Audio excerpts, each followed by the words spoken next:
income coming from somewhere before, but all of a sudden it's just been blocked. You are left with, okay, this is no longer coming as it should be. I think there's a breakdown somewhere within the Manchester City technical circle. So a lot of solution will have to be found. They say Pep Guardiola is passionate. What do you during the 3-3 draw against? Yeah, that's the level at which managers can get to when results are not coming. But at this point, I don't think it's anyone's fault that they are not. I think the problem, if he's not the problem is definitely within. Because I mean, now they play Forest up next. It remains to be seen if what's his name again, Erling Haaland can come up alive.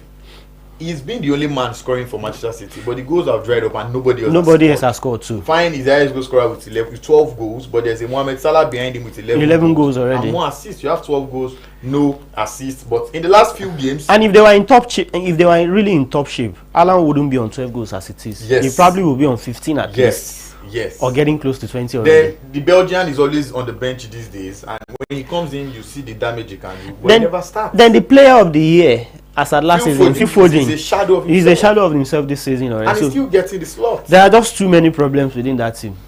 Too many problems that need to be addressed. Investors, I know you must have learned 1 or 2 lessons over the weekend. As they say, we go again. That's for investors. You understand the point I'm trying to make. All right, very quickly, we move on to the Chelsea game against Villa. And Unai Emery was a man that was stunned. He was stunned right there in the dugout. He was shocked at the level of, at the quality and level of performance from his players. I think he was highly disappointed because Chelsea didn't just win. I think they should have won more than 2-0. Jackson, regular Jackson, being Jackson. They had opportunities. But for me, it was an easy win for Chelsea. I wonder why he was stunned, because if he had watched Chelsea before going to Stamford Bridge, they probably had done some maths. He would have thought, like you said, mathematics and all of that. He would have thought of workable approaches that will get him whatever he wanted. Emery is an elite coach, as a matter for crying out loud.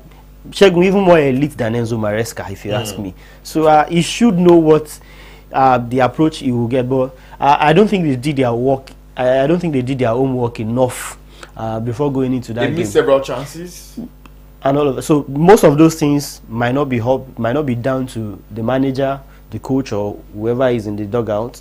Sometimes those, especially when you miss chances during play, it's solely on the players too.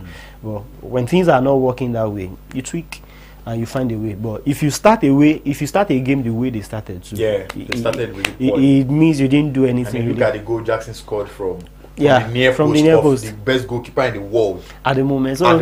So if you started a game that way, I don't think you did any homework to have gone into that game against Chelsea. Before anyone knows it now, Chelsea are climbing as high as they can. They are. And